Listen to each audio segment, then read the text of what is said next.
What's up, everybody? You know what time it is, 9 o'clock Central from the forum. And guess what? It's playoff time, baby. We got your start sits here tonight. Drop the questions in the chat. Let's go.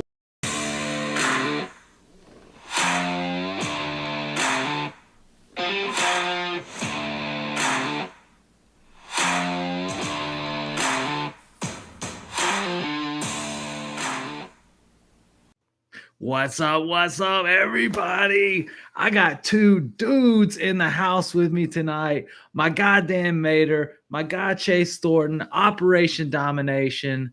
What's up, fellas? How you doing? What's going on, man? Thanks for having us back again. Yeah, no, excited to be here on Friday night. Give me something to do before I have to hit it hard for family time tomorrow. So, well, and for once, Chase, I'm saying Chaz all night because I had the Sports Betting Weekly show on just a second ago. I'll be out tomorrow night or tomorrow morning, I should say, on the Fantasy Football Advice Network at FF Advice Net. But I actually get to have a drink because I'm actually home for once. When I always get jealous of you on Wednesdays when you're doing your DFS cocktail hour and I can't have a drink because I'm at a hotel somewhere and God knows where. That's what happens when you travel around the world. Stop being so famous, okay? Yeah, I don't leave my basement, and why would I? Yeah, why would you? Sorry, they built this thing called internet, so I no longer have to travel. Just if you want me, here I am. Well, I don't know if you guys tuned in last night to that game, but everybody that's been waiting for years, week after week, hoping, praying that the draft capital that they spent on Kyle Pitts was going to pay off. It came through last night, round one of your fantasy playoffs. Chase, you had him on your roster. How you feeling going into this week? I'm feeling great. Thanks to the start that he gave me. Yeah, I have him on a couple of my dynasty leagues. I actually have him in, I told you before the show here, I have him in the Scott Fishbowl, which gave me a great start, especially with the scoring settings in the Fishbowl there, him being a tight end and all. I wouldn't get too excited long-term about it, everybody. At this point, we've seen so much of Kyle Pitts and how they have used him and have not used him. And it doesn't matter, seemingly the coaching staff that's down there. I'm not too excited long-term for Kyle Pitts, but it was nice this week. I mean, keep in mind, Drake London was out and Tampa Bay did just about everything they could to give that game away. So did Atlanta for that matter. But that was what a terrible finish to that game for Tampa Bay. You got to be happy, though. Kyle Pitts came through for you. So if you did start him, you're not – I'll tell you who's feeling real terrible today are the people who left him on the bench to start other dudes with wild hairs up their tailpipes. So – if you had Kyle Pitts, you're off to a good start. Feel good about it. Thank your stars that you made the right decision this week. It turned out right, even if the initial process probably told you shouldn't have played him. But good for everybody that had him, including me. Well, it was a great week or a great first game. The Tampa Bay Buccaneers look like they're absolutely falling apart. By the way, guys, this is your Friday night 9 o'clock Central from the forum Q&A show. So I see some questions dropping in the chat. We're going to go ahead and start rolling through those. I will say this. In our work league, I purposely had somebody go, man, I picked up Mike Evans off waivers. I think I'm going to start him this week. And I have him first round of the playoffs. And I was like, man, dude, ain't no way I'm starting Mike Evans his first week back. That's crazy. So instead of starting Mike Evans, he left in Mark Andrews in his flex spot. And wait. Time out. You're playing against this guy the first round of the playoffs, and he took fantasy football advice from you? No, it wasn't that he took fantasy football advice. He was telling me he was going to start him, and my reaction, I think, just got in his head and talked him out of it, which is exactly which means he took advice from you. Like, that's ridiculous. Hey, look, you win, you win. What can I say, dude? That's all right. That's what happened. Evans looked good though. Evans looked good. That's what that is.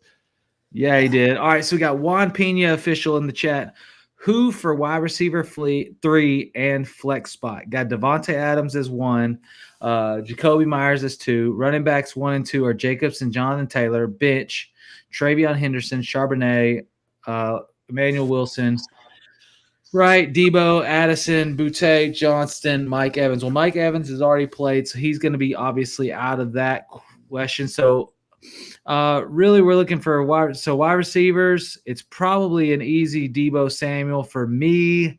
And as far as flex, I'm probably going to roll with Travion Henderson in that game. Anybody else got a different thought? No, that's where I'd go with this. Yeah, I mean, Josh Jacobs is questionable heading into this thing. I mean, maybe there's an outside shot he doesn't play, in which case I would go with Wilson over Henderson, being that Stevenson, before the bye, guys, look, it's not certain that Henderson's still the lead back. Stevenson outplayed him, outsnapped him, outgained him before the bye week. As much as it's frustrating for everybody involved, there's a real shot here that while I think it's close to a 50-50 committee, that Henderson's still behind Stevenson, according to Josh McDaniels in his eyes. I still think Henderson is the guy to have, and I still think Henderson's the guy out of this grouping, but the only other guy I would suggest, or would at least consider, would be Wilson if Jacobs is out. I like Jacobs better than Wilson in that spot against the Broncos. Broncos are a tough run defense, but Jacobs is a little bit more straight line, pound it in your face runner. And I think those kinds of guys can have success against Denver. Wilson has looked good when he's gotten his opportunities though. And you know that there's literally no one else that's going to get, important work. No. Well, the good thing is his running backs are Josh Jacobs and Jonathan Taylor. So if Jacobs doesn't play, Wilson's the fit in. So good job for having a good handcuff there. And looks like Travion in the flex. Playoff question.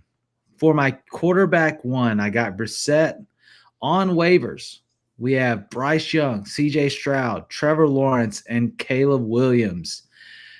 Dan, is there somebody in that group of four that you want over Brissett this week for sure? Or somebody that you may want this week and also through the playoffs that's worth dropping Brissett? I mean, I wouldn't want to drop Brissett, but I will say this. The only quarterback that you mentioned, including Brissett and the whole group of the waivers that I have inside my top 12 this week, is Trevor Lawrence. So he's actually been hot as of late anyway. He's had 8 touchdowns in the last 4 games. He's starting to rush a little bit more. The Jaguars offense has kind of turned a corner now with Brenton Strange back, BTJ back, Jacoby Myers taking his rightful place, and the running game still working for them. So you're going against the Jets defense that has nothing left. Brady Cook is going to be at the quarterback position for the Jets. There's going to be ample opportunities for the offense to do whatever the hell they want to do. So Trevor Lawrence is inside my top 12, and he's the only quarterback of that group that's inside my top 12 this week. Yeah, Lawrence would be the only one I would consider other than Brissett. Brissett's your top one of those guys, I think, throughout the playoffs, because none of these guys, if you look at their schedules remaining, none of these guys has a very especially tasty rest of season schedule in terms of taking you through the playoffs. Keep Brissett. He's been that top guy. I mean, I know he's got some tough matchups, but keep Brissett. The only other guy I would consider would be Lawrence. You're correct. Yeah, this is just let me just say this about Brissett. It's not a Brissett issue in the sense of, yes, he's playing against Houston, who's a tough defense. 40 to 50 pass attempts will still give you a floor against most tough defenses. Right. For me, it's the fact that they don't have Paris Johnson against the number 1 defensive pressure unit in the league. That's going to hurt. Yep. That's going to be scary. And I don't want to have to suffer through that in the first round of my playoffs.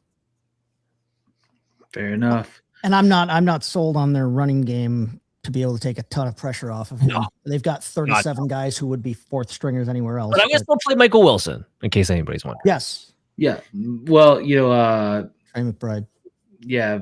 You got, Marvin Harrison Jr. is already out, so Michael Wilson's like an automatic. Let's see here. Got over on Twitch showing up. Got Albert in the chat. What's up, fellas? Thanks for tuning in, Albert. And we got the fantasy from the forum Heel, our chat monster that always has something to say. Matthias, and I never take advice from anyone on the show. I ask my questions I already decided on. Appreciate that love, brother. You're tuning in. We got your click, so we got. Yeah. At the end of the day, at least you're here. At least you're here. Whatever sarcasm comes with it, you're here with us. So we appreciate that. It's always a good time.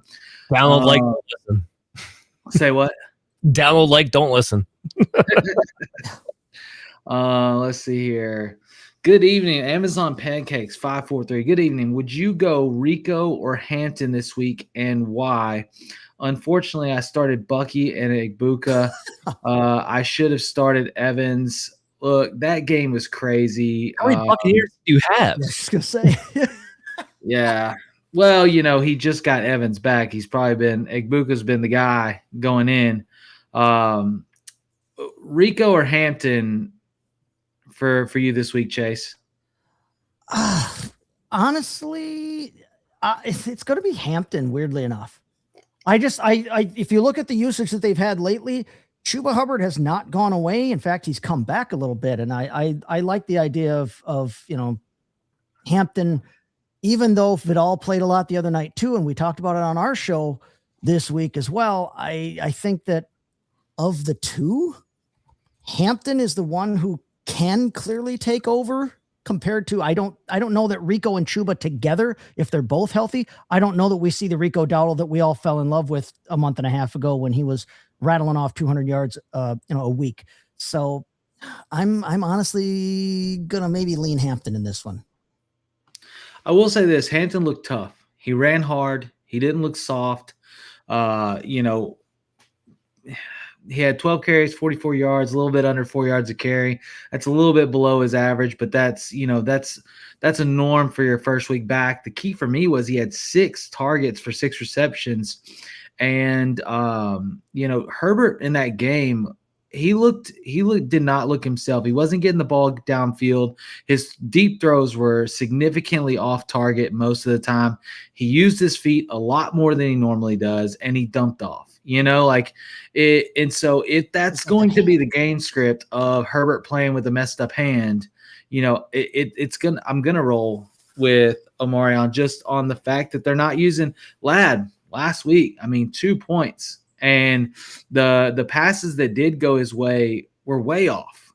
Way off. And I say that because I was in a game where I had Saquon and Ladd left against Dicker, and while Saquon put up a nice 20-plus game, Dicker did too. Dicker did too. So the tiebreaker that I was counting on was Ladd McConkey, and he vastly underperformed. I don't think it was necessarily on him. He got open.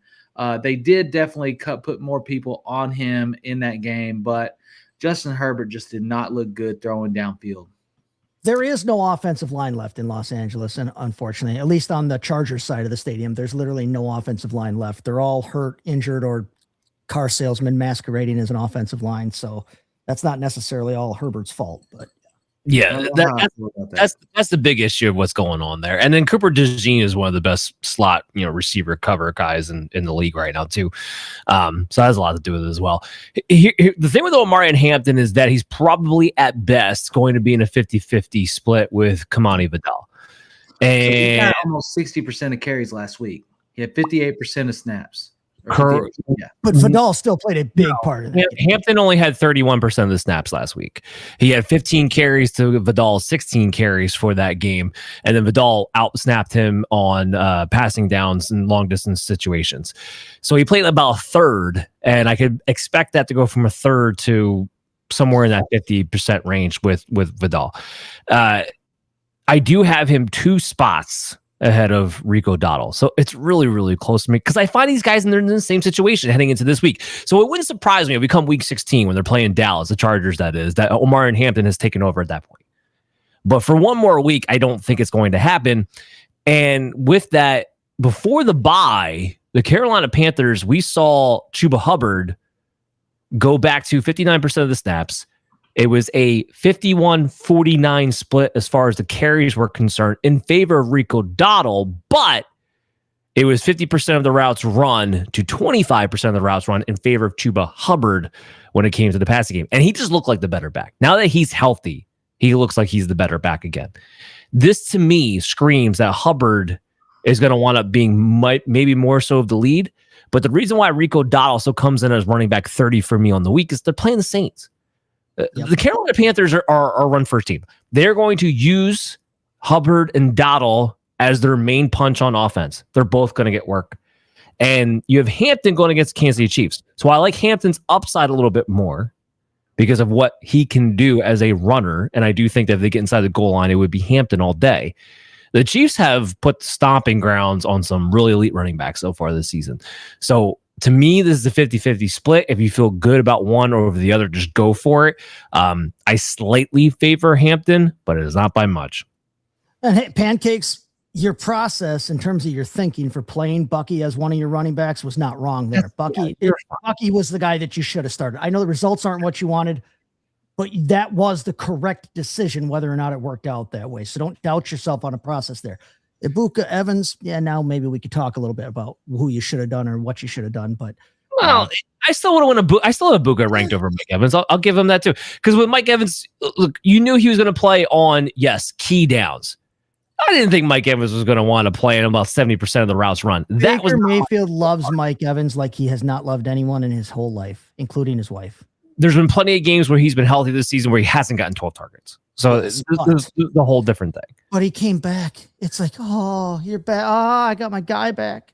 Let's do this, Mike. That game plan for that game was just it was abnormal. Like it was like, you know how when like a player gets on tilt, they get in their head. Like that coaching staff was on tilt, they were in their head.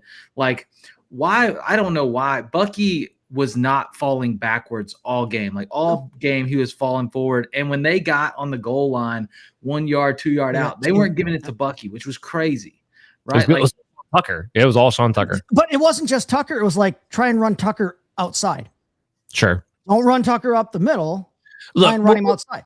What was clear to me is that the Buccaneers, both offensively and defensively, had zero game plan. All you have to do against Atlanta right now is stop Kyle Pitts and Bijan Robinson. And like it was one-on-one all day. And the thing is the no game plan was working until about 7 minutes left in that game. Well, it's because Atlanta's really bad. That's right. Yeah. But that just goes to show you how terrible Atlanta is. Atlanta won that on the fact that the 22 guys on the field had some gumption last night and kind of refused. I will tell you this. It wasn't because anything that the coaching staff did correctly. I'll tell you that. Atlanta is going to be better. That defense is really young. Pierce. They can get after the quarterback. That's the one thing they have done all year, and that was what they wanted to do going into the year, and that is what they have accomplished this year. They can get after the quarterback. Here's an early 2026 prediction for you. If the Atlanta Falcons hire Clint Kubiak, the offensive coordinator of the Seattle Seahawks, as their head coach, first of all, he would keep Jeff Ulbrich as the defensive coordinator because he already has history with him anyway. If they were to make that move with that team and those pieces on offense, Atlanta would be at the very least an NFC conference championship contender. That's the move they got to make. They got to move on from Raheem Morris. He's useless as a head coach. They got to move on from Zach Robinson. He's a dummy as an offensive coordinator. They got to bring in Clint Kubiak to be the head coach. He'll keep Jeff Ulbrich. That team will do a 180 next year. I still think they need something at quarterback. Personally, I'm not a Penix believer. Well, regardless whether you're a Penix believer or not, you're going to have to bring in something at quarterback. I don't know that Penix is going to be ready at the beginning of the part of the season either. Maybe they just bring back Kirk Cousins. I don't know, but we shall see. Tryhard 0012, love the show. Pitts was a beast. Yeah. And then Amazon Pancakes, Kyle Pitts with the high school 10 minutes from my house, Archbishop Wood. Gotta look out for Archbishop Wood. Oh, dude, they're probably loving some of the Atlanta talk right now. Good evening, guys. Fantasy football playoffs are here, and Mr. Pitts posted a career-high night. But once London gets back, he should be back to the second target choice for Cousins. I don't know. And the reason that I don't know that, it's assumedly so, right? Like, it's assumedly so. But Cousins is like one of those – he's like Stafford, right? Like in a way where – Stafford can like lock on to players for like a few games. Like it's like they get hot, they're rolling with each other, they're connecting. And so he just keeps feeding that player until it stops. Like it can be Darnell Mooney for 3 games. And everybody's like, oh my God, Darnell Mooney, right? It can be Kyle Pitts for 3 games. And it just kind of shifts around. So even if London is back next week, which we don't know, right? Like Pitts, I don't think that dilute. I don't think that gets Pitts off production level. I mean, 166 yards and 3 touchdowns. Even if he does half that, people aren't going to be crying. So one, I don't think Drake London comes back this season. Atlanta's Falcons, their season's done pretty much. He's dealing with a PCL. And when you're talking about anything with the knee, I don't really see the need to actually bring this guy in at all for the rest of the year. So I really don't think he's coming back. On the outside chance that he does, Drake London with Kirk Cousins has been the favorite target by far. So we had to go back to 2024, but he had 3 games in a row where we're talking 12, 16, 10. Those were the targets when Drake London was on the field from Kirk Cousins to him. So I'm with Meatball on this one. He would go back to Drake London being the lead guy, and Kyle Pitts would be kind of falling back a little bit in the pecking order, but it would only be number 2. So in this game, they finally got Bijan Robinson involved in the pass game. Kirk Cousins has a history of not really checking the ball down. They had to make an emphasis to actually include Bijan Robinson in the passing game this past week. And that was because of game script, but also because of the fact that against Tampa Bay, if you have a running back who can catch the ball, that's where you attack them. Their linebackers are terrible against running backs receiving. So that was more forced than I think natural. So I think Kyle Pitts would still be in my top 12 if Drake London were to return next week. I think they play Arizona next week. So that's a great matchup on top of it. But yes, I'd be shocked if Drake London came back, honestly. All right. Hollywood Jack 509, full PPR, start 1, Ladd, Jaden Higgins, or Reed. Jaden Reed. What do you think, Chase? Ladd, Higgins, or Reed? Jaden Higgins, that is. Jaden Higgins, yeah. Yeah, because the other Higgins is oot. You're not getting anything out of T this week. He caught that second touchdown after already being concussed. Like, I knew he had got concussed the second time. I think he had 2 different instances where he reinitiated that concussion during that game before he caught his second touchdown. I think we're gonna see a week, if not 2, before Higgins gets back out there. T, that is. But Ladd, Jaden Higgins, Reed, what's your thoughts? For me, I'm probably rolling Ladd on this one. I love Jalen Higgins, but I'm not necessarily sure it's quite time yet for Houston's receivers the Houston young receivers to shine. Even he's played well when he's had his opportunity. I'm not so sure they're fully bought into giving him the ball on a consistent basis yet. And even if they do want to make him part of the game plan, he's not Nico Collins. Nico Collins is the number 1. Jaden Reed, nobody knows who the Packers' number 1 receiver is from week to week. It's Christian Watson. It should be Christian Watson. It has been Romeo Doubs. It has never really been Jaden Reed. If he blows up against Denver, so be it. But don't overthink your process. Ladd is the number 1 on his team. You drafted Ladd as your number 1. Use Ladd. Right. This isn't close. It's Ladd McConkey all the way. The Chiefs give up the most points to the slot wide receiver. Yep. So there it is. If you're hurt because of last week when Ladd got you 2 points and you're just gun shy, Dan, Chase, they say don't be gun shy. Just go for it. He'll be all right. Don't chase points and don't run away from a lack of points just because a guy had a bad game. It happens. It's still Ladd McConkey. Use him. See Mathiasen. I show up, show support, and ask questions. People are shy sometimes to ask.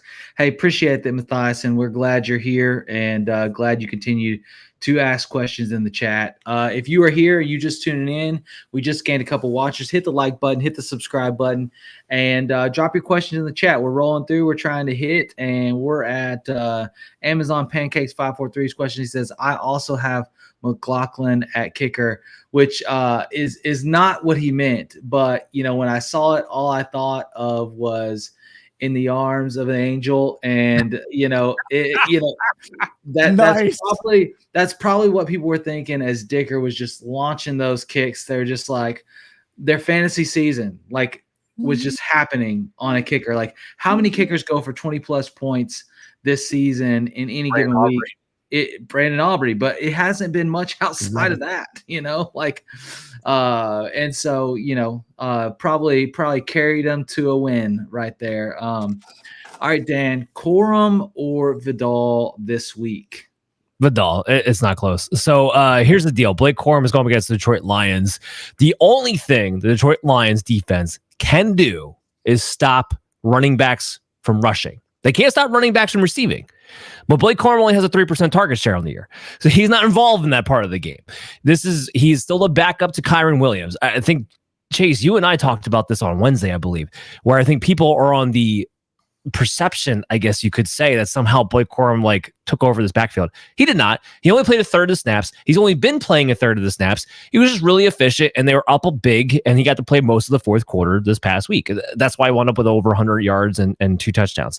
Vidal, like I said in this game, I think Hampton is going to be in a 50-50 split with Vidal. Vidal is also going to probably be, after that wildly terrible display of pass protection by Amari and Hampton, probably going to be the lead pass down back, especially in 2-minute drill as well. So if you're in any kind of half point, full point PPR league, as Chase breaks his glass, I would go with Kamani Vidal.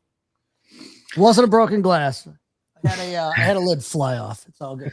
So let me ask you this, Dan, just out of curiosity. I mean, obviously, this isn't exactly the case because, the Rams have extended Kyren already.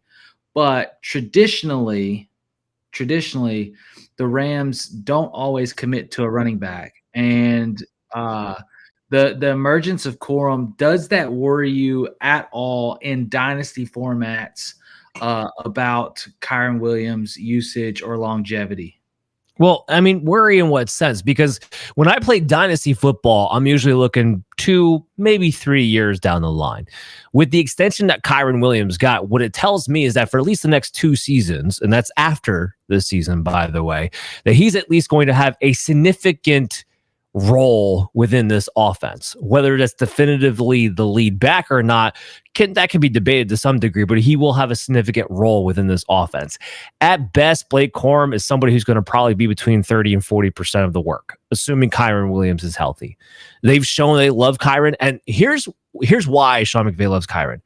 The dude just falls in the end zone. It is a talent. It is a skill set. He knows how to get into the end zone consistently. And as long as that is the case, Sean McVay will continue to treat him as the lead back. So I am not overly concerned.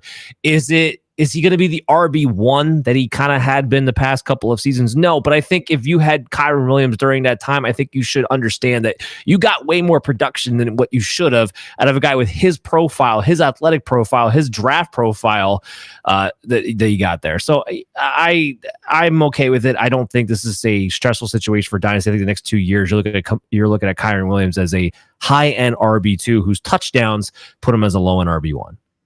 Awesome. Got a question over on Twitter. Drake May or Lamar Jackson for this week's playoff run. And that question also came over on YouTube. So let's hit that. Drake May or Lamar Jackson. Chase, what do you think? It's close. It's close, but it's Drake May. It is close. It's closer than Dan wants it to be because Dan hates Lamar Jackson now. I don't hate Lamar Jackson. No, you do. You're ageist. And he's older than Drake May. So I would know because I'm older than Dan. And I know how Dan feels about older people. So no, it's Drake May this week. It's a big game, but I mean, May you're talking about an MVP candidate here versus a guy who has at times looked old, unfortunately, or look older or aging for a running back, for a running quarterback. I still love me Lamar. I'm not worried. If I have Lamar and he is my guy, I'm not asking, oh, geez, do I start Lamar Jackson this week or Tyler Shuck or any of those kind of ridiculous questions that I know other people have out there. It is Drake May over Lamar Jackson, though, this week. Take the MVP candidate in the big game matchup. I like Drake May. Well, and he said this week's playoff run. So, I mean, it goes beyond just this week, but for both. Yeah. Dan, your thoughts? Yeah. So since week 10, and Drake May has cooled off a little bit since week 10, to be fair. But even in his cooling off period, he's still been the QB 10. Lamar Jackson, even with a better performance last week, is the quarterback 26. He's worse than Bryce Young. He's worse than Tyler Shuck. He's worse than almost every bad quarterback not named Cam Ward out there. Say that first part again, Dan. Say that first part again. What, Drake May, quarterback 10? That Lamar Jackson is worse than Bryce Young. I just got to hear it again. He's like, I just need that on tape. Like, it's been awful for Lamar. Now, maybe last week where he finally looked like he was willing to at least attempt to run, he got the rushing touchdown. That was a big part of it. Maybe that will trigger more mental confidence in him moving forward for him to start running a little bit more over these next couple of weeks. But it's been really bad for Lamar. He looks terrible throwing the football. And I think that's what worries me the most about him in this situation. He's back to doing, so Lamar always kind of used to do this. It usually was in the red zone, so it wasn't as concerning. But have you guys noticed, like, Lamar's doing a bunch of jump passes? Like, when he throws the ball over the middle of the field, when he's at the 50, Tebow action. like, he's like jumping up in the air and throwing the ball. Lamar, I love Lamar. You don't have an arm. You never have. You cannot afford to be leaving your feet off the ground and losing that velocity when you're throwing the football. You need a solid base. Yeah. It's brutal. So you got the Patriots next week, right? So they have the Baltimore Ravens have Cincinnati Bengals this week. Good matchup. Okay, cool. Next week, they have New England Patriots. Not a very good matchup. The week after that, they have the Green Bay Packers in Green Bay. Not a very good matchup. Now, the Patriots are not great, I should say, as far as their matchups are concerned, but I will take Drake May against the Baltimore Ravens in week 16. I will take Drake May against the New York Jets in week 17. So to me, this is not a competition. It is Drake May all the way. It's closer than you want to make it. You mentioned it. Cincinnati's a great matchup for quarterbacks, second most points to opposing quarterbacks. Buffalo is a tough matchup, which is probably what gives this. But not on the ground. But it's what gives this person their question about, well, geez, do I start? Take May. Don't worry about the matchup because May also has a running base and some ability there. And it's an important game. It's a way more important game. In my opinion, it's a way more important game for Drake May and the Patriots to win. Sure. Yeah. So they're going to lean on their guy. Here's what I would counter with. There's a 51-point total for that game. We're expecting points in the Buffalo Patriot game. That's going to come from the quarterback. I think we're going to see points in the Cincinnati. Sure. Sure. Ravens game. They're both going to score a lot of points. I think what transitions it for me and what you're saying, Dan, is the next 2 weeks. Like, if I'm looking playoff run, the next 2 weeks after this week are much worse for Lamar than they are for Drake May. So, I mean, great stuff there, fellas. Mathiasen, flex RJ Harvey or Hampton half PPR this week. Harvey. Yeah, Harvey. Again, another one that's not close, really, in my opinion. So RJ Harvey is getting the bulk of the work, but not even. It's more so than that. He's getting the bulk of the reception. So you're in a half-point PPR league against the Green Bay Packers. The one thing you can do against the Packers is throw the ball to the running backs out of the backfield, and he's also getting some goal line work. So definitely RJ Harvey. They gave up on the whole. Hopefully, they gave up on the whole Tyler Bidet / Jaleel McLaughlin / whoever else has ever run a football in Denver. They've given up on that whole idea of that person should be in over RJ Harvey. So Harvey's the guy. Like Dan said, getting the bulk of the receiving work even. It's a tough matchup against Green Bay, but don't overthink it. Hampton is still, as we said, at best a 50-50 split this week. Harvey will be on a much heavier split than 50-50. So take Harvey. Yeah. All right. Golden Investments CEO. Nice. Thanks for tuning in. Got a big dog in the chat. Devin Neal or RJ. It's got to be a big money league. No, I'm just kidding. Who knows? Devin Neal or RJ, non-PPR flex, Burrow or Lamar, 4-point per passing touchdown, Debo or Tet PPR. So let's start. Who wants to run with the running back question? It's RJ. That's another one. It's Devin Neal's a backup running back who's masquerading as a starting running back right now because Alvin Kamara is hurt. So yeah, it's RJ. I'll agree with that. Is Kamara? I know Kamara hasn't been ruled out yet. Do you think he plays this week? I don't think we see Kamara the rest of the year. Agreed. Okay, so it's going to be Neal. So keep Neal on your. Neal is a good player to have on your roster right now because he's going to have a starting job through the playoffs, in my opinion. But this week you play RJ over. Carolina has a sneaky, decent defense. though. Like you think Carolina, you're like, oh, it's a great matchup. It's not really that great of a matchup. All right, Burrow or Lamar, 4-point passing touchdowns. Dan? Burrow. I have him as a top 5 quarterback this week. I have Lamar outside of my top 12, or just on the borderline my top 12 actually for this week. Burrow's been throwing the ball around. He's been fine. He's been the quarterback 3 since he's returned. So even without T. Higgins, I'm not really that concerned about it. Lamar just doesn't, like I said, Lamar doesn't look right. I'd rather just roll with Joe Burrow. Joe Burrow, who's disinterested in football, according to his comments, is still like letting go. I was going to ask you that.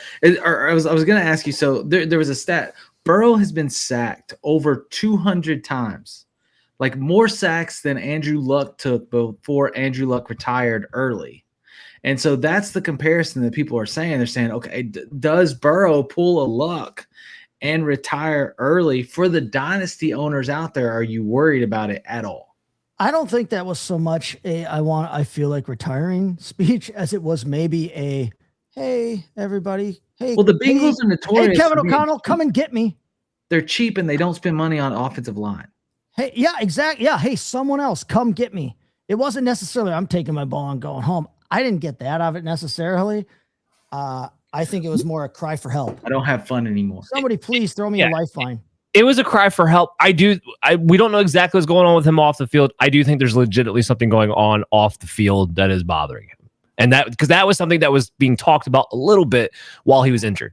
Yeah, the thing that sucks is the off the field stuff is that he keeps having to get treated for stuff that happens on the field. That's yeah. I mean, I agree with you. He's not in a good state upstairs right now and emotionally. And I don't say that to make light of it. Like for real, he seems like he's definitely at an inflection point in his career. He's a self-reflection point in his career. I don't think if I'm in Dynasty, I'm not worried about it. I'm definitely not trying to dump him off unless somebody gives me an offer I can't refuse. I appreciate the censoring there, Chase. I'm trying hard, man. I'm trying really. Matthias, I need Gibbs to get 50 points Sunday. Everybody hopes for Gibbs to get 50 points Sunday. I don't complain against them. So no. Actually, he could do it though. He could do it. He could do one of the 4 players in the league that probably could pull it off. Yeah. Let's get it. 49706 in the chat. What's up, fellas? Hey, thanks for tuning in. Hit that like button. Hit the sub.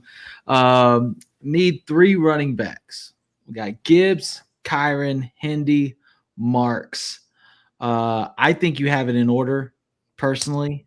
Ooh. I don't. I disagree. Well, Marks has to be one of the 3. Yeah, agreed. You have to play Marks this week. That's an absolutely amazing matchup against a sucky Cardinals defense. You've got to have Marks in top 3. Gibbs is a no-brainer. You do not sit Gibbs.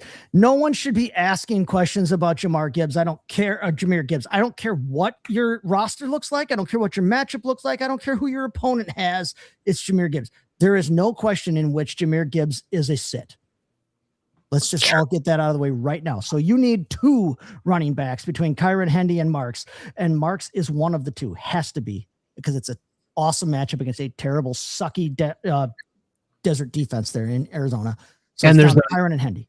What? And there's no Nick Chubb. So you're looking at Woody Marks, who might be getting 25 plus opportunity. He led the league in carries last week. He's gonna do it again. And he was awful. He averaged 2.62 yards. Doesn't matter because he had 26 carries, friend. 70 yards, and he still fell in the end zone. And you got the Arizona Cardinals. He caught a pass to fall into the end zone. Volume is king. So it's down to Kyron or Henderson. It's Kyron. So that answers the running back side of things. Take it away, everybody. So you're basically, my take would be the talent gap. Like I want the talent, like maybe 11 touches, but Buffalo's been porous against the run, and Henderson gets that, could easily have a breakaway score. You're going volume. You're hoping for 30 touches. It doesn't matter if they're 2.5 yards per. I'm not hoping for it. I just know they're going to be there. Tyler, let me ask you a question. What's the talent gap between Henderson and Ramondre Stevenson? And when has it mattered unless Stevenson was hurt? I mean, there's a pretty significant gap, I would feel. I mean, talent-wise, I agree with you. Production-wise, no. Again, doesn't matter how we feel. Doesn't matter how we feel. What does it appear that the New England coaching staff feels about the talent discrepancy between Henderson and Stevenson. It doesn't matter how we all feel. We all think that, everybody that we like should be the starter everywhere. Here's the deal. Okay. Woody Marks his best week in fantasy in the last 4 weeks came last week, and it took 28 carries and 2 receptions to get there. And he's got a repeat performance in him. Travion doubles that score on 14 carries, on 19 carries. Last week he had 11 carries, and he still ended up 4 points less than Marks, and he had 11 carries. Okay. 28 carries versus 11 quality of carries matters. And again, Buffalo's been porous against the run. Travion only needs to break one. Woody Marks has not been a breakaway runner. I think what you're not taking into consideration is how bad this Arizona defense is right now. They are getting gashed over the last 4 weeks, especially with all the injuries they've been having. Even a guy like Woody Marks, who's averaging 2 yards per carry, if he just goes to 4 because of the matchup, you're talking about a guy who's going over 100 yards and getting a touchdown. I don't know that Henderson does that because of what he has to go through with Stevenson. Tyler says sit Kyron. No, I don't say sit Kyron. But you should be. That's the thing. Based on the arguments you just made, you should be sitting Kyron. No, you should not sit Kyron. Yes, when is Kyron averaging 2 yards a carry? He hasn't happened all season. Yeah, 3. It's a bad matchup. Detroit only gives up the second fewest points to opposing fantasy. I'm not worried about that. So I'm not either, but I'm joking. But he's coming off 6.5 yard average. I know. All right. I digress. Anyway. Okay, so it sounds like Gibbs and Kyron are automatic. Based on the arguments displayed, go with your gut between Hendy or Marks. It's 2v1, so obviously these guys are much more equipped than me. Operation Domination is an absolute pinnacle show on the Fantasy Sports Advice Network. So they definitely bring it. Does anybody argue Bears defense over Broncos defense? It's Bears defense for me. I'm starting the Bears against Cleveland. There's 3 parts. We weren't there yet. We're going to wide receivers now. I'm trying to make this I'm trying to make this simple. Because to me, I don't think we have to talk very long about Bears Broncos. But maybe you guys feel I do agree. Yes, fantasy-wise, Bears defense, yes. Thank you. So now we can look at receivers. Okay, receivers need 2. Myers, BTJ, Judy, Mechie, Burden. This is tough. So I'm definitely playing Myers because he has been the steadiest wide receiver since he's really been traded to the Jacksonville Jaguars, number 1. And then I'm probably just doubling it up, man. Really? To be honest, I'm doing it. So I have Trevor Lawrence already as a top 10 quarterback, so I'm already expecting a decent performance out of him. Jerry Jeudy is awful. I broke this down on the Operation Domination show back on Wednesday. Going into last week, and I know he wound up with a decent stat line. It was the Tennessee Titans. Relax. Going into last week, he was the wide receiver 76. Why is he still in people's fantasy football lineups? Like, this shouldn't even be a thing. Like, and the Bears have been a lot better lately. Like, this is ridiculous. John Mechie with Brady Cook. Next question. Luther Burden. He didn't even play 70% of this routes run without Rome Odunze on the field, who might be there. You've watched a good amount of football this season. I know you have. I love you to death, brother. I know you have. So what would tell you that BTJ as a second option should be worth a start at all? I mean, listen, I spent a good portion of our show this week, of Operation Domination program this week. I spent a good portion of it arguing basically against Luther Burden. I agree with you on Mechie with Brady Cooks or Brandon Cooks or whatever the hell his name is at quarterback there. I'm not in on Mechie this week. Judy is still has potential, even with he's the guy. Listen, if Shedeur City is going to be negative 10. They're not throwing. Shedeur is actually going to throw to a running. If Shedeur throws to anybody except Harold Fannin, which he probably shouldn't at this point, but if Shedeur is going to throw to anybody but Harold Fannin, it needs to go through Jerry Jeudy. I think Cedric Tillman is in concussion protocol. So Jeudy is like what they have outside.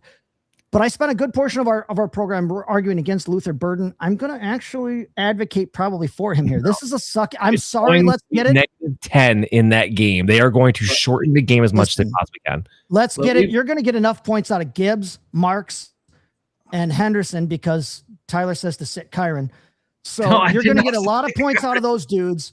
You're going to get a lot of points out of the Bears defense because we're playing the Bears defense. I can't argue for Judy. So it's Myers. Dan was right. It's Myers and Burden.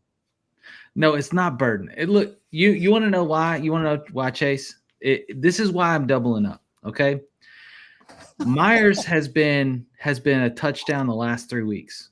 He has filled the gap of a short throw, like a depth of target mid-range role, right? BTJ has struggled all season because he has tried to fill that role. Bringing Jacoby Myers in opened up the ability for BTJ to do what he does, which is stretch the field. Last week, 3 catches, 87 yards on 3 catches.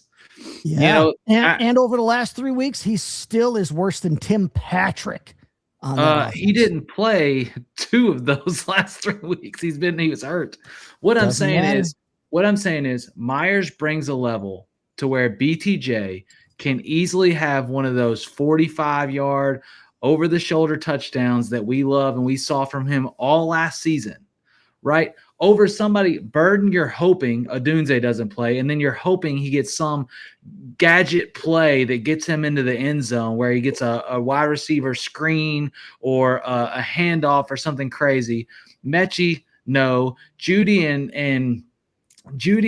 freaking Shadu are just arguing on the sidelines, can't get on the same page. Like, you got to go upside. And it only takes Luther leads one that team in targets. Luther leads that team in targets over the last month.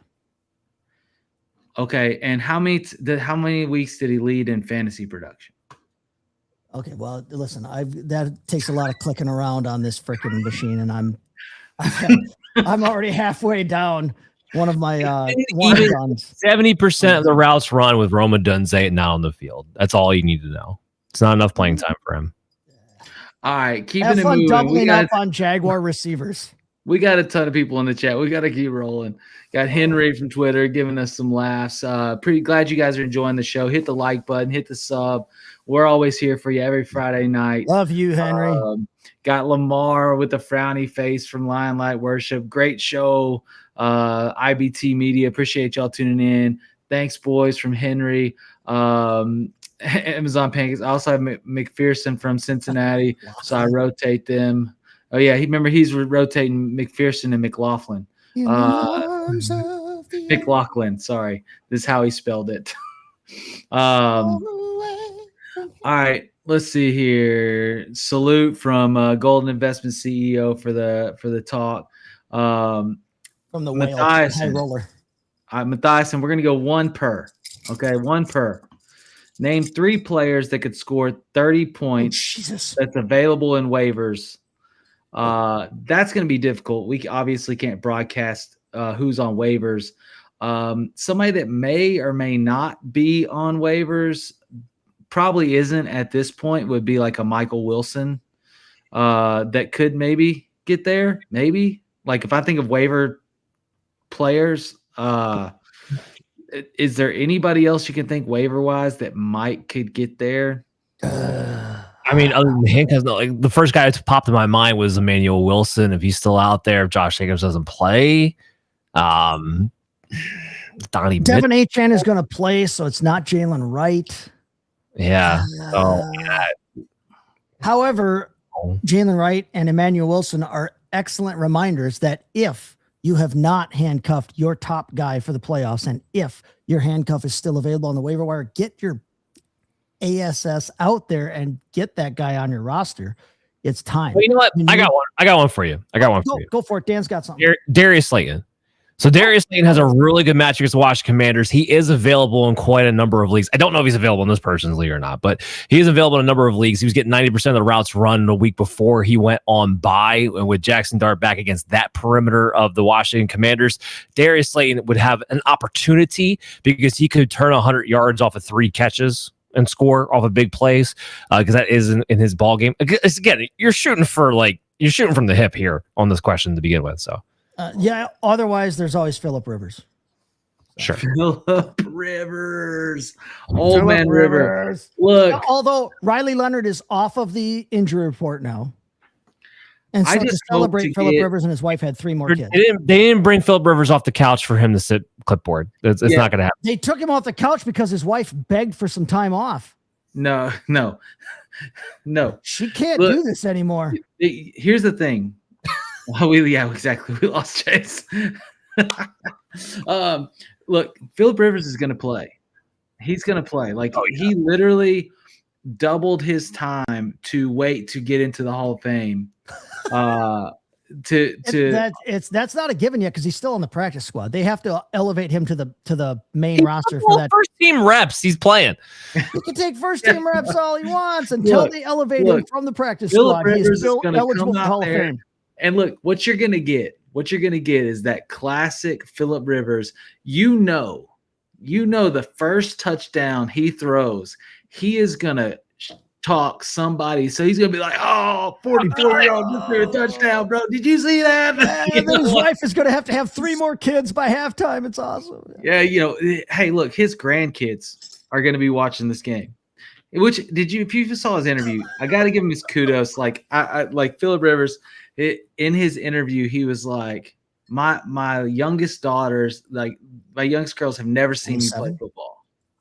They've never seen me play football, and so they're excited to see me play football. But yes, also his grandkids, because he does have grandkids. We'll get to see him play football. You're playing as the Seattle Seahawks your first game back after 4 years. This is going to be bad. This is going to be so awesome. It's going to be awesome. Can you imagine? Can you imagine what it looks like? Can you imagine the craze? And I'm not saying it's probably not going to happen, but can you imagine Indy beats Seattle this week with Phillip Rivers? I mean, as a 49ers fan, I hope to God somehow it happens, but no, I can't really actually imagine. How beautiful would that be? Sports talk radio would implode. It would just blow up and be done. Colts need to get LaDainian Tomlinson. Yes! See, that's what I said about the flipping Falcons and Matt Ryan. He's still out there. He's available. Oh, man. Good point, fellas. Brett Favre, Slade, thank you for the answer. It's not going to sound pretty, but something like that needs to happen. All right, keep rolling through here. And we're down to 7 minutes, so we're going to have to power hit these questions. Oh, Henry, last one, boys. Love the show. Thanks for tuning in. Hit that like, sub. We appreciate the love. Travis Kelce are likely this week. It's Kelce. Yeah, it's Kelce, but I am playing likely in a lot of things. Cincinnati sucks. Dan, I know you're a rankings guru. Rank these for week 15. Judkins, Dowdle, Genty, Neal, full PPR. It's Judkins, Genty, Neal, Dowdle. Yep. Love that. We got somebody coming over on Facebook. Good morning, wherever it's morning at. Thank you for tuning in. Good morning, Supical Islam. Love you too, friend. James Coffee 6422 full PPR. Your thoughts on playing Ravens tight end likely this week 15 versus Bengals, and Mark Andrews he's questionable. Dan, I know you guys just did your injury show. I don't know if y'all covered Mark Andrews. Are you worried, and are you rolling with likely? So Andrews is going to be good to go. I do have Andrews slightly ahead of likely due to the touchdown upside that likely just does not possess. I'm okay with streaming both, but Andrews is the guy I have favored because he gets the red zone targets.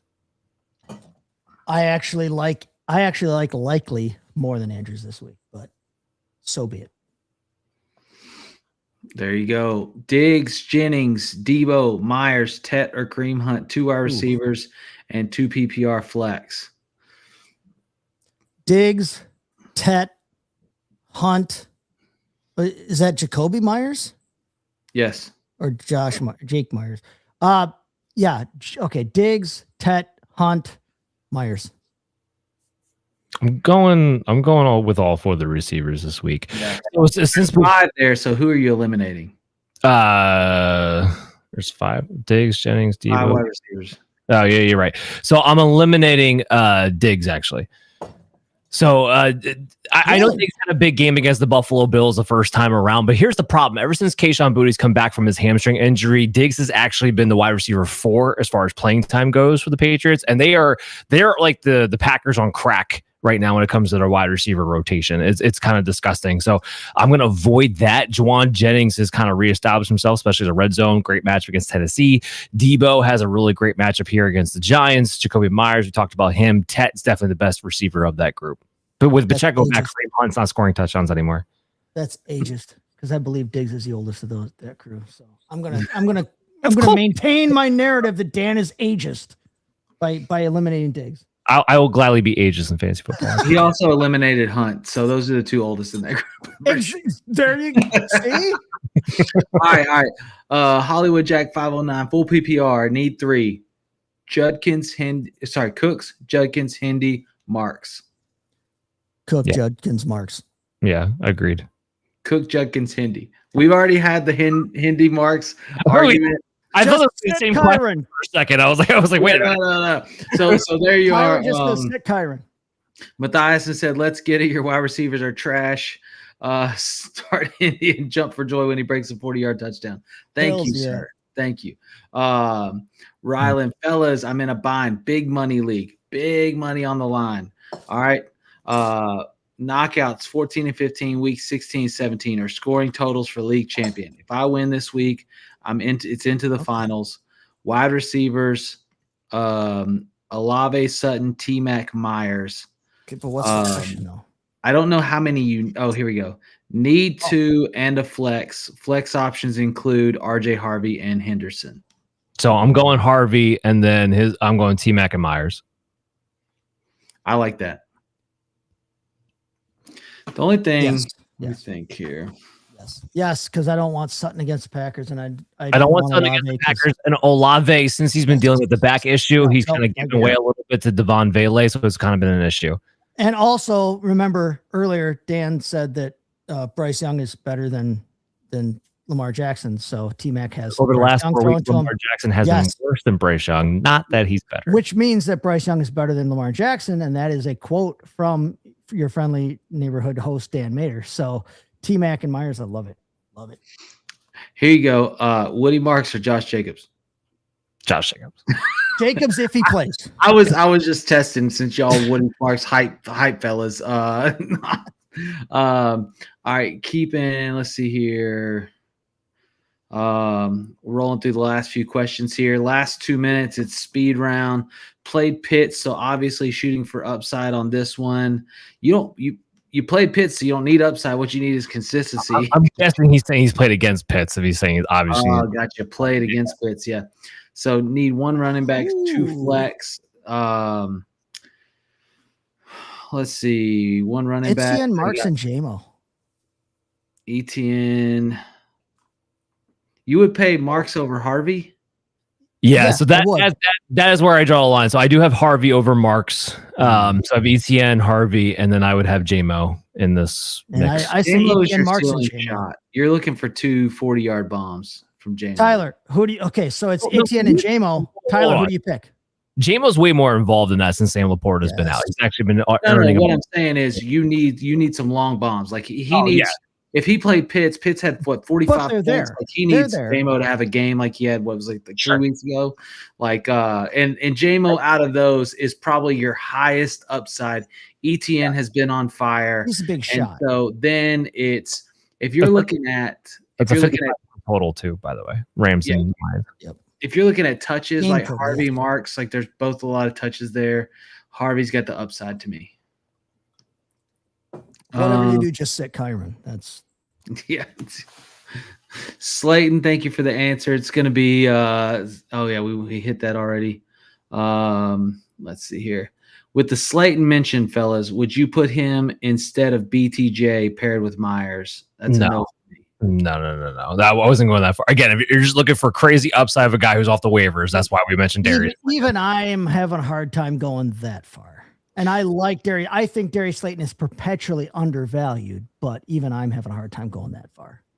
Henry, thanks, boys. Have a good one. Good luck in fantasy. Appreciate you tuning in, partner. He said, I'll be back next week for sure. Appreciate the love. If you're still tuned in, make sure you hit the like and sub. We're here every Friday night, 9 o'clock Central from the forum, here to answer your questions, help you win your leagues. We got 3 weeks essentially of fantasy football season. Some of you play into week 18. Most leagues don't, but we're here for you. And then we crank into Dynasty. We're here all year long, every Friday, to answer your questions and help set you up for success. And I have great guests like these two dudes right here from OpDom, bringing the wisdom. See, got non-PPR 10-man. Do I start Flowers, Devonta, or Chris Rodriguez in my flex? This is interesting. Oh, it's so gross. It's so gross. Yeah, I feel good. Yeah, it's Devonta for me. The reason being the Raiders play a lot of zone. He typically is the zone killer for the Eagles. Jalen Hurts is throwing the ball down the field. Zay Flowers, I know he's playing against Cincinnati, but guess what? Their best cornerback is the slot cornerback in Cincinnati, so that's a problem there. Chris Rodriguez has a chance for a touchdown in this game. That's, for sure. But here's the problem. Even him as the lead back, he's still only seeing about 45 to 50% of the carries. So there's still kind of a limit on what his ceiling could be, even in a plus matchup against the Giants. Devonta Smith still in my top 18 of wide receivers this week. Yeah, Chris Rodriguez sucks. Dan thinks that Lamar Jackson is washed as a quarterback, so that eliminates Zay Flowers. And Devonta Smith, he's playing against Las Vegas. All bets are off. So it's Devonta. Yeah. Devonta. All right. We answered the Marks Jacobs question. Got what's up, Dirt Dogs? Appreciate you, Dev. Half point PPR, Theo Johnson or Judy for my garbage squad. Let me tell you, there is no contest. It is Theo Johnson. Jackson Dart loves that tight end, and he loves throwing the ball in the end zone. Give me the shot at a touchdown over whatever Judy's going to do this week. You sure Emmanuel Wilson's not on your waiver wire? Yeah, that's brutal. So I'll take it even a step further. I agree with Theo Johnson. I'll take it a step further though. With the Cleveland Chicago game being as cold as it's going to be, there's not going to be a lot of passing going. And the Commanders Giants game actually has a very healthy over under for this game. Points scored. Theo Johnson all the way. All right, Golden Investment CEO. Thank you. Appreciate you tuning in. Give me some tips. Fighting solves. Yeah, give some tips. Fighting solves everything. I currently have Puka, T. Higgins, and Michael Wilson. My running backs are set and ready. But should I roster Burden or cuff Emmanuel Wilson? Also going forward with Pat's defense, how do you feel about them? I tell you this, there's no way that I don't have Wilson on my roster. He's a high level handcuff. There are those players that handcuff and you're going to get mediocre performance. He's one of those as a handcuff, like it could win you your week. So out of Burden or Wilson, that's set for me. Let's see, Puka, T. Higgins, Michael Wilson. I'm also going forward Pat's defense. How do you feel about them? How do you feel? I'm fine with that. Puka, T when he's back, Michael Wilson's elite. They probably don't rush. Yep. They probably don't, rush Harrison back, So I think you're set at wide receiver. You're fine at receiver. You're fine at receiver. Take Wilson. Have the cuff. We've talked kind of throughout the show, and we talked on our show, Operation Domination, about the importance of cuffing your top running back right now.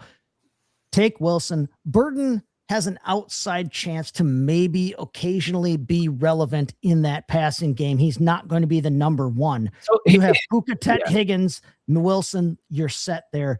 Cuff your running back with Wilson, and you're fine with the Pats defense. Go ahead, Dan. If and when Luther Burden becomes a thing, it'll be 2026. It's gonna be next year. That too. It's not gonna be this year. He might be relevant in a given week. Like he kind of has maybe-ish sure. been.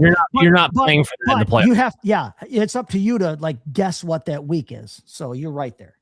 So I do not believe we will see Marvin Harrison back this season. So Michael Wilson, even with the team issues, you'll be fine. So cuff with Emmanuel Wilson. And then Pats D, as far as they go, so they've been the 14th defense over the last 4 weeks. They have the 26th schedule heading forward, so it's not great. I'm not necessarily looking at the Patriots defense. I think there are better options for you to have from a week-to-week basis. You're not locked in on them, but I will say this though, You're Patriots, like, if you're championship week, you got Pats versus the Jets. They played Jets, yeah. That's a good one. But I would, if you could pair that up, let's say with like the Chiefs who play the Tennessee Titans this week. You probably have a roster spot you can spare if you want to hold on to we've talked about this on Operation Domination. You probably, if you're honest with yourself, you probably have a roster spot you can spare. If you want to hang on to New England in the off chance that you can get to that Jets matchup, you probably have a roster spot that you can pick someone else up if you're not crazy about them this week against Buffalo. And I'm not crazy about them against Buffalo either this week. So, well, it's hard to say a defense over Emmanuel Wilson, but if your running backs are set, your wide receivers are strong. I mean, theoretically, instead of picking up that spot, you could grab another defense that's not playing against Buffalo this next week, right? And roll somebody out. Don't be rostering Brady Cook or Phillip Rivers or Kenny Pickett over a second defense. For this week, a defense has been rostering. Yeah, a defense that's out there quite a bit for this week in particular is the 49ers defense. They're playing Tennessee. They have dominated against really bad offenses. Yeah, drop that roster and we'll give you'll be our final question of the night. We'll kind of, give you our take on that. Dev said in the chat, "Thanks, boys. I was leaving Johnson mainly just wanted to show off my dirt squad." Hey, look, beautiful thing. 15 minutes of fame. It's all good, Dev. We're all doing it. I love freaking graphics. That's all we care. Yeah, when you're winning with starting people like Adonai Mitchell and Michael Wilson and doing anything like you're doing it. All right, so here's the roster: Burrow, CMC, JT. Oh, I love that. QJ, Woody, Monty, Travion Henderson, B-Rob Jr. Okay. Puka, Tet, T. Higgins, Wilson, Burden, Warren Bowers. Wow. So, I mean, your flex First off, your username is awesome. Secondly, fighting solves everything. I'm looking for the dirt on this squad, and I'm not finding the dirt on this squad. Yeah, if you're going 2-2-2, I mean, you've got automatic CMC and JT pretty much running, right? Wide receivers, you're running Puka and Tet. Well, no, so I take that back. It'd be Puka and Wilson for me. Well, yes, I mean, yes, probably this week. Yes. Not talking about like in general, like I'm just saying like in general, right? You're running those two. You're probably running Puka or Tet or like throwing Wilson in there. Somebody's got a bad matchup, but he's probably playing in your flex. And then for your two flexes, I mean, you've got a simulation of like double tight ends you can play, throwing in the Tet or the Wilson, whichever one you didn't play, or throwing in Henderson or Woody. How have you not said Woody Woody's yet? Not making the roster? Why do you hate Woody Marks? Oh my God, Tyler hates Woody Marks. Play volume matchup, buddy. Play volume matchup. Tyler hates Woody Marks. Everybody. I don't hate Woody Marks. But I will tell you this: in this roster, QJ's droppable. You don't need him. Yes, agree with that. Yeah, probably. Unfortunately, yes. Woody is probably droppable to me. You don't need it. B-Rob's droppable. You don't need him. I am dropping Burden before I am dropping Woody Marks. No, Burden. I didn't get to wide receivers yet. Burden, that's malpractice. You could be sued for that, Tyler. And in this roster, like when you have you can hang on to B-Rob. I don't think that's necessary. He has to hang on to B-Rob because Burden, he's got CMC. QJ. One more week, yeah. Oh, hold on. QJ here. I changed that. I didn't realize that QJ was Quishon Judkins. Is that Judkins or is that Johnson? He put in the running back. That's just Judkins, yeah.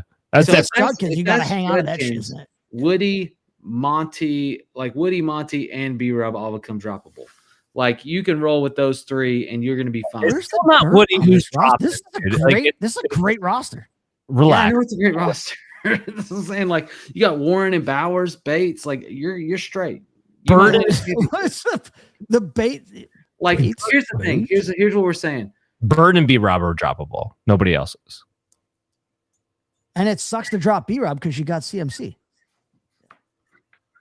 That's your Burden is absolutely droppable, and because you've got running backs for on days this for your roster, flexes, so you only have to start 2 wide receivers.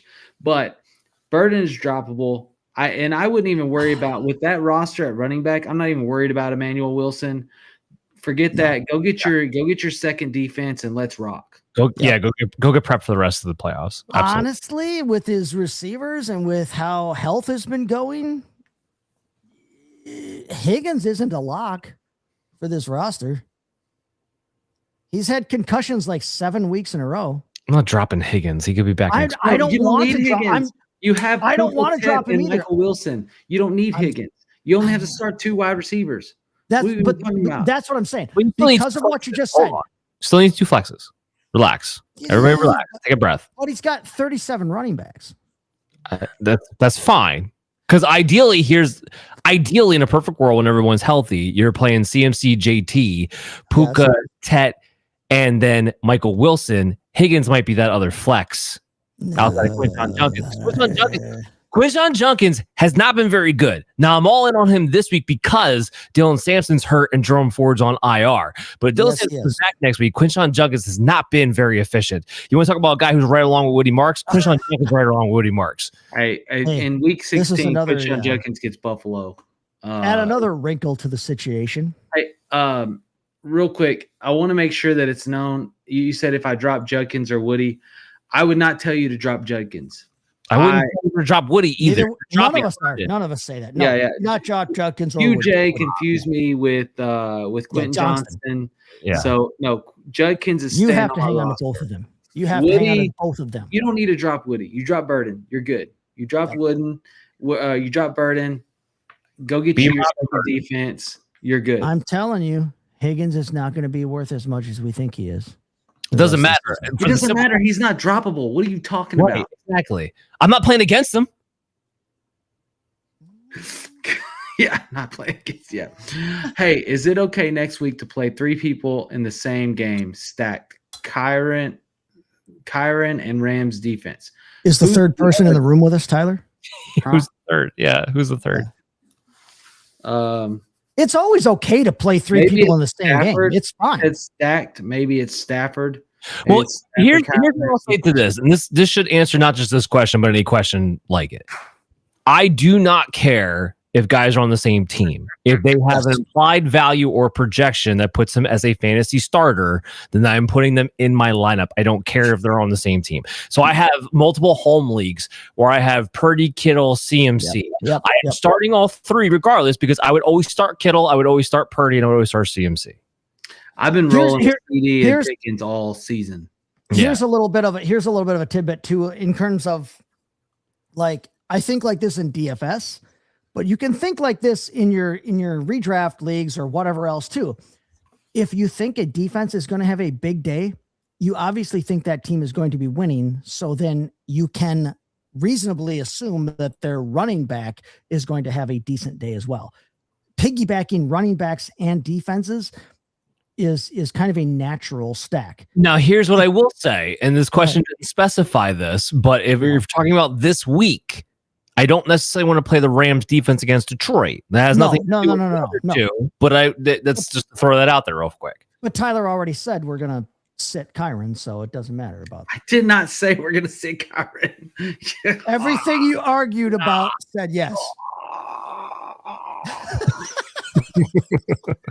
All right. We are 15 minutes over. We have to draw the line at some point, and we're drawing it right now. Okay, we're drawing it right now. Look, if you've loved the show and you've enjoyed dropping your questions in, hit the like button, hit the subscribe button. Be here next week. In fact, if these guys are good with it, I'll even have these 2 Operation Domination, astute fantasy football beasts on the show. We'll see. Let us know in the chat. Last question here. Week 16, Lions, Saints, or Vikings? Well, take out the Saints. I know that I forget exactly who it is. The Saints are playing someone really crappy in week 16, but I'm not playing the Saints defense. Let's get something real clear, real fast. Week 16. Let's see. Let me pull it up. Saints have the Jets. Yes, I don't care. I'm not playing. Listen, Lions have Pittsburgh. Defense, and he hates Bryce Young. Lions have Pittsburgh. Although Bryce Young is better than Lamar Jackson. The Vikings have Giants. Yes. Bryce Young is better than Lamar Jackson. It's going to be a slight the Lions. No, it's going to be a slightly into the Vikings. The reason why it's going to be this slightly into the Vikings because there's a higher turnover ratio that you're going to get with the Vikings with Jackson.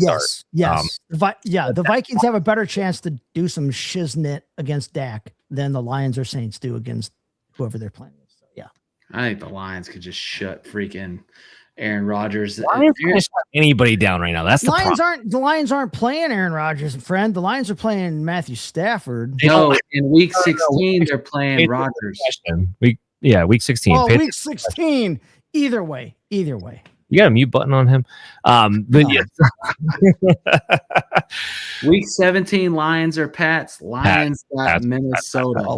Pats. We're looking ahead. I didn't know we were looking ahead. Pats have Jets. Pats have Jets. So it's the Patriots all the way. They're a better defense, and they got a great matchup. See, so week 16 is good to play all three versus Seattle. Yes, play everyone. No. Seattle's tough. Yes. Seattle's tough. No, yeah. So yes, actually. So you're not going to have too many better options than Matthew Stafford right now. Quarterback's been like atrocious this year. It's been horrible, like across the board. So it's been the first year in Superflex, I've actually veered to not play quarterbacks as my second. Yeah, it's been bad. But I'm not benching Stafford for nothing. I think the other person they had was Kyron, right? So I'm not benching Kyron for nothing. You can run at Seattle. Like, let's make that very clear. You can run at Seattle. Yes. As far as the Rams defense goes, they had a good game against Sam Darnold the first time. Because why? Sam Darnold showed you he's still Sam Darnold. If you pressure him up the middle, he crumbles like a cookie.